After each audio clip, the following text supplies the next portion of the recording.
So we may just move straight on, and it gives me pleasure to welcome Dr. Mattia Squarcia from Barcelona, Spain, to the stage to speak about microwave ablation. Okay. So, good afternoon, everybody. So, I'm Dr. Mattia Squarcia from Hospital Clínic in Barcelona.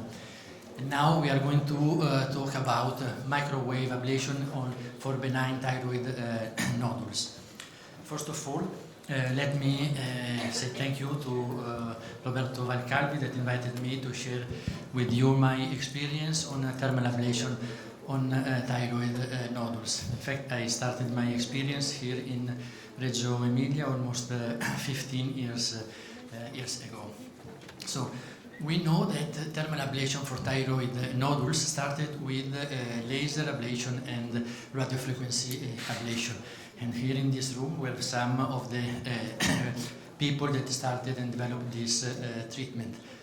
But more recently, other techniques have been developed, such as IFU or microwave ablation.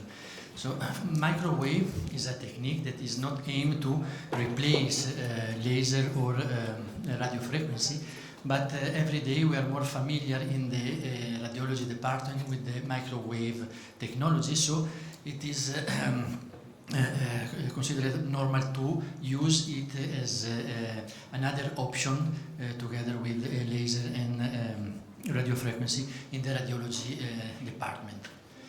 We will now talk briefly about the physical principle of microwave and the indication for this treatment. In fact, Professor Dr. Baldwin and Dr. Sinclair has already been talking about these points. So we will focus more on the procedure, how we perform thyroid ablation with microwave, and we will discuss about the features that we have to know when we perform a follow-up with ultrasound after a treatment with microwave. And of course we have to talk about complication and clinical result of these treatments. So we know that when we talk about microwave, we are technically talking about electromagnetic waves that have a specific wavelength that is included between infrared and the radio frequency wavelength. And we know that different electromagnetic waves have different properties when applied to the biological tissue depending on their frequency. So when we work with microwave for the treatment of any kind of tumor in the human body, we are working with frequency included between 915 and 2450 megahertz. When we apply the energy of the microwave inside the biological tissue, what we are obtaining is the movement of the polarized molecules of the water. This movement will cause the appearance of heat, and the heat will give us the ablation and necrosis of the tumor. The indication for the treatment of thyroid nodule with microwave are essentially the same as for laser ablation and radiofrequency ablation. We started with benign thyroid nodules.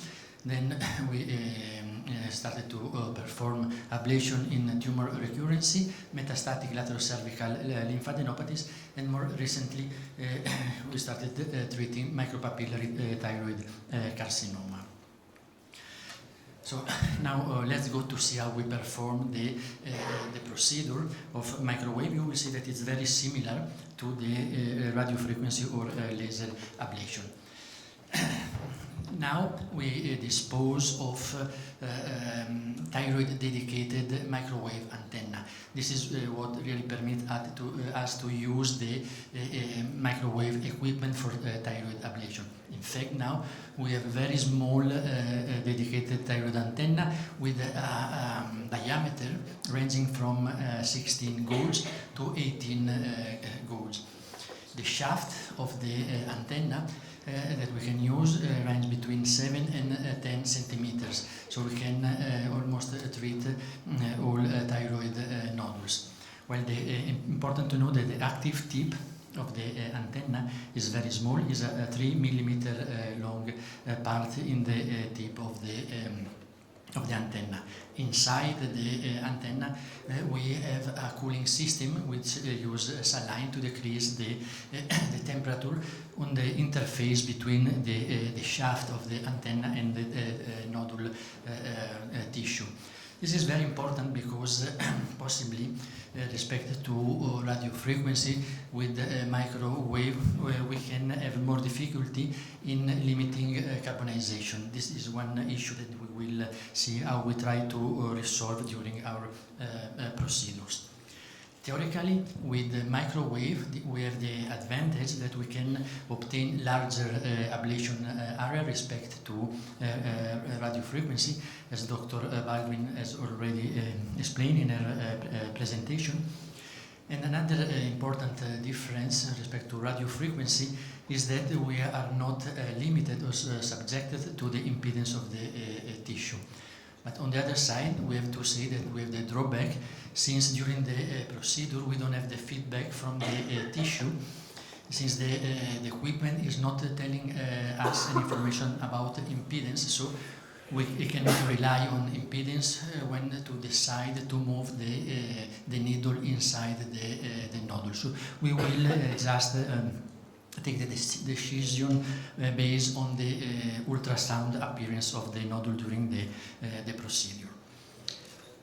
The procedure is very similar to radiofrequency ablation. We perform it generally in an ambulatory environment. The position is the same, with the patient in supine position with cervical hyperextension to have a good window for ultrasound to the thyroid gland. Always perform an abundant local anesthetics injection at pericapsular location, and we alternatively use light oral sedation or more deep sedation. For radio frequency, I prefer to use just light sedation. For microwave, we prefer to use more deep sedation because it can be more painful for the patient. But anyway, this depends on the preference of the operator and even on the preference, many times we have seen in our experience, of the patient. Sometimes we have even had to perform the procedure without local anesthetics. So just depend on the preference of the operator and of the patient. After the procedure, the patient stays 3 hours at the hospital for monitorization. We always apply ice and local cooling on the skin to prevent the formation of excessive inflammatory changes in the neck. And then the patient is discharged with analgesics and anti-inflammatory drugs and corticoids to prevent inflammatory changes. Before of the treatment, we always have to perform an extensive examination with ultrasound of the thyroid nodule and of all the thyroid and perithyroid cervical anatomy. As Dr. Abraham said before, we must be very careful while performing the ultrasound examination, because we know that, as we see in this image, there are some structures like the anterior jugular vein that can be compressed and does not appear during the ultrasound examination. This can lead to complication after the treatment. So apart from an B-mode ultrasound, we always perform a Doppler ultrasound to evaluate the cervical vasculature, but especially to evaluate the intranodular vascularization. We wanted to have a vascular map of the nodule, know where the feeding arteries and the drainage vein are located. One of the theoretical advantages of microwave respect to radiofrequency is that is not affected by the heat sink effect of the vessel. But we, as Dr. Varkalvi said this morning, we must be very careful when going to treat either with radio frequency or microwave hypervascularized nodule, especially in the upper pole of the thyroid, to avoid Horner syndrome. But anyway, we always want to have a good vascular map with the Doppler ultrasound before of starting our exploration. The technique that we use is the same as for radio frequency. We use the moving shot technique with the transismic approach. We start the procedure in the inferior pole of the thyroid, and we try to perform hydrodissection before of the treatment.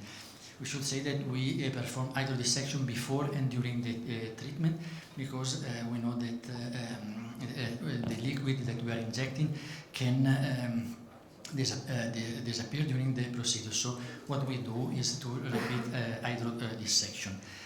Hydrodissection is technically easy to perform. We use a small catheter that is placed at the capsular surface of the thyroid, and we inject saline. We start with 20 milliliters of saline, and we obtain a lateral hydrodissection. The ideal option is to achieve even a posterior hydrodissection with the same catheter position. In my experience, the most difficult part in which to obtain hydrodissection is in the medial part. When I don't achieve hydrodissection in the medial paratracheal part, I just don't insist and prefer to use lower energies with the microwave ablation. With microwave, as we told before, we must be very careful with the energy that we are applying, because we want to avoid carbonization, and this is not always possible. So what we should do is to start ablation at low energy. We use usually 30 watts, especially when we are at the peripheral and lower part of the thyroid. And we, as we said, we don't have the possibility to decide when to change the position of the needle based on impedance, so we just decide to retire the needle when we see the appearance of the hyperechoic area around the tip of the antenna. The appearance of the hyperechoic tip is usually faster respect to radio frequency. It's possibly true that microwave can achieve larger areas of ablation, but this is not the technique that we use. We still use the moving shot technique with the objective to control the distribution of heat during the procedure. And the goal of the procedure is to obtain a complete devascularization of the nodule, and we know that we obtain a good treatment when all the nodule is filled with gas bubbles obtained from the vaporization of the tissue. We can use a color Doppler to detect the tip of the antenna during the procedure when the gas is creating some difficulties in locating the tip of the antenna. And at the end of the procedure, we always perform a Doppler color examination to evaluate the area that we have been treating. After the treatment, the features that we see in the nodules are the same as for radiofrequency treated nodules. They will be heterogeneous and more hyperechoic respect to the nodule before of the treatment. After the treatment, during the follow-up, we want to rule out vascular reappearance inside the nodule. If we see vascularization inside the treated nodule, we should repeat the treatment. A challenging situation is the presence of isthmic nodules. We can treat isthmic nodules with microwave. We know that these nodules can be very symptomatic because they just can cause a mass effect over the trachea, like in this case. So we should use a paraisthmic approach with low energy, never above 30 watts. but this can be safely treated with microwave. And then, as we see in the follow-up, we can obtain a complete devascularization of the nodule that shrinks progressively during the follow-up, and with the disappearance of the mass effect over the trachea. Another challenging situation is the retreatment of a nodule. When a nodule has been previously treated, it can have fibrotic changes inside, with areas of hypervascularization. This is a nodule that we have been treating. We had to suspend the treatment because of bleeding during the procedure. The bleeding was controlled with coagulation, and then we repeat the treatment with microwave, and during the follow-up we see that we obtain a complete devascularization of the nodule. This is 1 month follow-up. We see there is a complete disappearance of color Doppler signals inside the nodule. This is another nodule treated in this case with IFU. Possibly this was a very big nodule to be treated with IFU, so we did not achieve a good volume reduction. This patient persisted with symptomatology, so we performed another treatment with microwave, and as we can see in this case we obtain a complete devascularization of the nodules. Complications are almost the same that we can see with laser and radio frequency. Generally, light complication, we must be aware of severe complications like tracheal perforation, esophageal perforation, skin burns. According to a study from Dr. Mauri, the complications are slightly more frequent in microwave respect to radio frequency, possibly to the learning curve of this new technique. And a complication that we must know is nodule rupture. Nodule rupture can occur at 2 to 3 weeks after the treatment. We always perform during the follow-up a 1 week ultrasound after the treatment. In this case, there was no signs of colliquation inside the nodule, but possibly retrospectively we can see that it was beginning to have some colliquation. At the 2 weeks, as suggested in his lecture, Dr. Abraham, we saw the patient came back with swelling in the neck, pain. We performed the ultrasound, and we see that medially to the sternocleidomastoid muscle there is a thrombophlebitis of the anterior jugular vein. We confirm this thrombophlebitis with color Doppler. And in fact, the CT scan confirmed the colliquation of the nodule with a prethyroidal effusion, and this was confirmed to be a nodular rupture. In these cases, we start corticoid treatment. In this particular case, because of the thrombophlebitis, we started with antibiotics and anticoagulants, but just in this case. We see in this ultrasound obtained 3 weeks after the microwave treatment, there's a breach in the anterior capsule of the thyroid and a collection in the prethyroidal structures. With respect to the safety of this treatment, it was first demonstrated by a Chinese group, Professor Liang Ping and Professor Yu Ji. They obtained 50% volume reduction ratio in 11 patients. It was confirmed at 9 months. And then different study from the same group demonstrated a 74% volume reduction ratio at 1 year. And this result has been confirmed by different groups. In Europe, we still don't have much experience in this treatment, but at my hospital we select microwave ablation when we have to deal with very large nodules or nodule with that present to be high vascularized nodule. This is based on our previous experience with laser ablation. We saw that we had good result. at 5 years in nodules that had a volume below 20 millimeters, but for nodule of 30 to 40 milliliters we didn't achieve very good result, and so we tried the option of microwave ablation. But possibly we still have to gain more experience in this treatment. And thank you, everybody.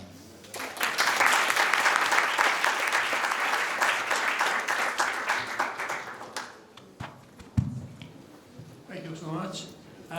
Questions for Dr. Squarcia?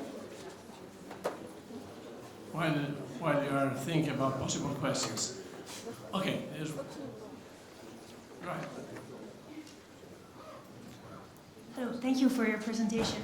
You seem to use both techniques of RFA and microwave for ablation. Do you explain the fact that you mentioned that the microwave procedures, the patients have more pain instead of less pain, which has suggested me to try microwave ablation. Do you explain it by the size of the nodules you treat, or? No, we alternatively we started our treatment with laser ablation, but then since we saw that the results were good, but up to 20 milliliters, we were looking for a different technique. So we now alternatively use radiofrequency or microwave ablation. But for large nodules, 30 to 40 milliliters, and vascularized nodule, we prefer the microwave. But the pain itself, we usually can control it easily with local anesthetics, or in case of very of an anxious patient, we can use the deep sedation.